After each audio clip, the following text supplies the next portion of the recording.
Good night and welcome to this class. I'm happy you guys tuned out tonight. I know the weather isn't all that good, but I'm glad to see that a lot of you are here tonight. My name is Kate Souls and I'm a registered nurse, and my class tonight is going to be on disaster preparedness. And we're going to focus on the diabetic patient because some of you may have recognized me. I have been in the community and I have spoken to some of you about disaster preparedness, and we've talked about the disease process, and a lot of you have mentioned that you had diabetes as one of your chronic diseases. So I have chosen tonight to focus on disaster preparedness, but my specific focus is going to be on the diabetic needs of the patient.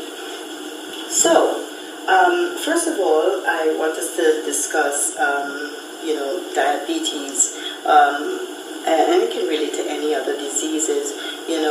How can you maintain it in a disaster situation? Well, diseases, as you know, you go to your primary care provider and you check your blood sugars, you do your Lancets, you have your glucometers, and you have your medication regimen that you follow, that you and your doctor have decided on is your best plan of care. Well, these are the things that you want to continue in a disaster situation.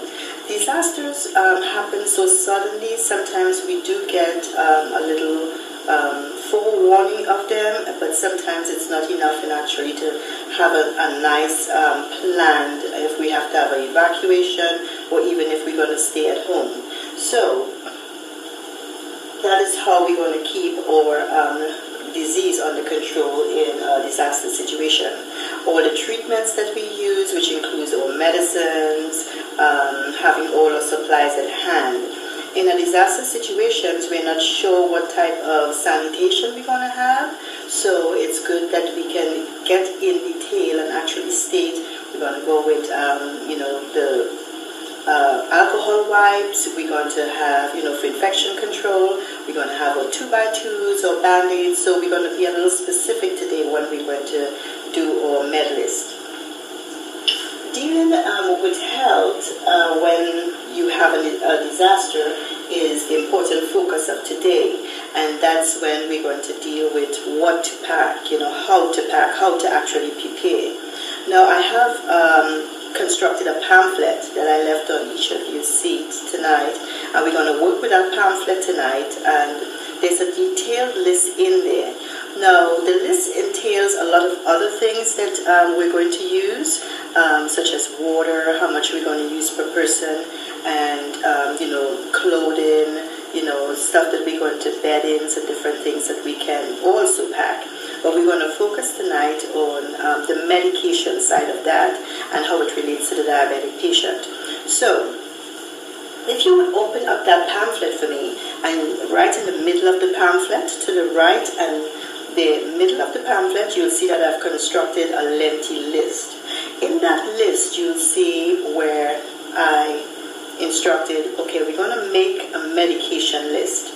We're going to list all our allergies, and we're going to actually work with our bottles, because in Katrina, when some nurses did some studies, they found that it was so much easier to get med refills if you have your empty, even if they're empty bottles with you.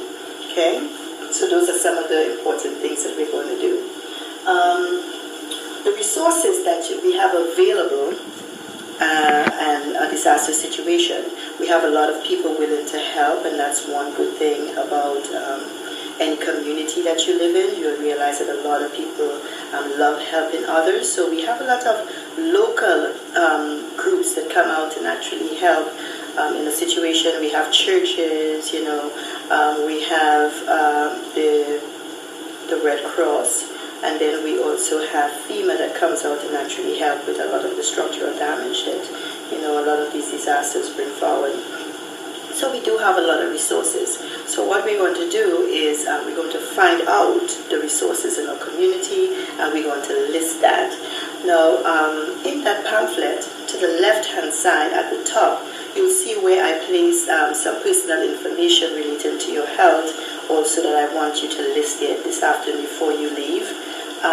You have to state your doctor's name, your insurance type, and all of that, and some other medical information that you will need in the disaster situation.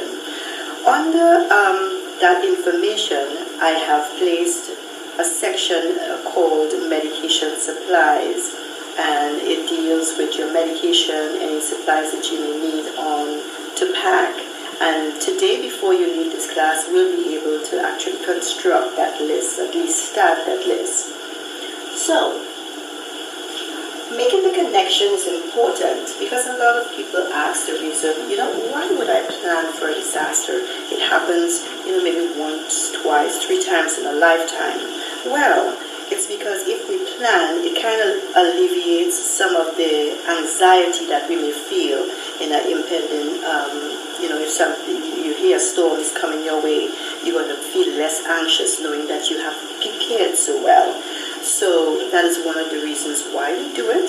And then we do it too because we know that with disease processes, it's very important to actually have continuation of care, continuity of care, so that when the disaster is over and we have to go back to our life, it's easier for us to transition back into our life and be healthy, stay healthy, maintain that healthy well-being.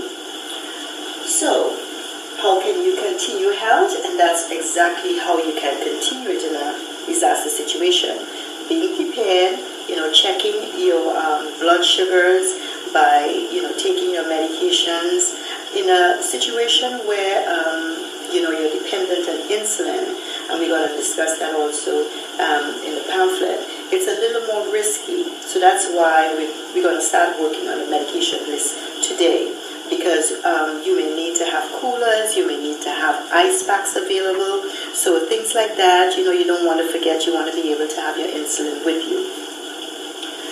Making the list is our main, project tonight. And it is so important to make the list because, when you're planning for an event, even if you're planning for a trip and, you're doing it at the spur of the moment, you may forget something that's very important for the trip. Maybe an outfit you wanted to wear, a favorite shoe you wanted to wear. So that is why making the list is important, because we are dealing with health and maintenance of health.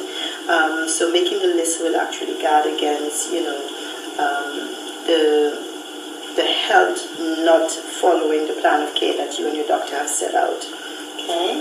At the back of that brochure, I have also included an evaluation that we're going to do today. So the evaluation is going to, be a little test. I know people really do not like tests. It's nothing to get nervous over. It's something that we're going to work through together. So we're going to go through, listing, at least, some of you are going to list more than 2, but we're going to go through listing at least 2 of the question, of things that we can relate to the question, like 2 resources that, you can come up with that can help, with your disease process while you're in a disaster. 2 reasons why it's so important to plan.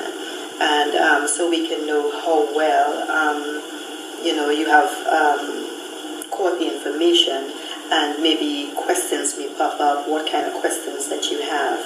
So to connect it all together, we are going to make that list today. We understand in a disaster situation, it can happen very quickly, and we need to continue our plan of care in order so that we can transition back after the disaster. We need to also do the medicine list, but we need to do the other things also on the other list, but we are focusing only on those lists today. We need to have a support system there with us, so that a lot of you have worked with your family members today, which is very good, because I know some of you live with your family members, so you guys can work together on putting a list together. I saw a lot of you here today with pets, so something like that is also important. but dealing with the disease process, it's a collaborative effort. So if you can work with your caregivers or your family members in putting together that list tonight, that will be wonderful. Now, we're going to separate and we're going to work on the list. And as we work on the list, I want you to raise your hands if you have any questions or concerns. And, I'm going to answer those openly so that it can assist everybody in maybe learning something extra in this class.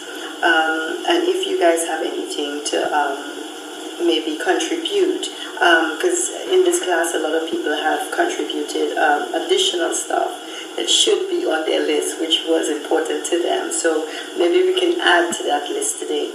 But I hope that this class has helped you to see the importance of, continuing your plan of care for your diabetes, and I hope that we will help each other tonight in building your list. And I thank you again for coming to this class, and any additional information that you can give me to improve this class, we can discuss it at the end of the class so that, we can add stuff on. So thank you so much again. Thank you very much for coming.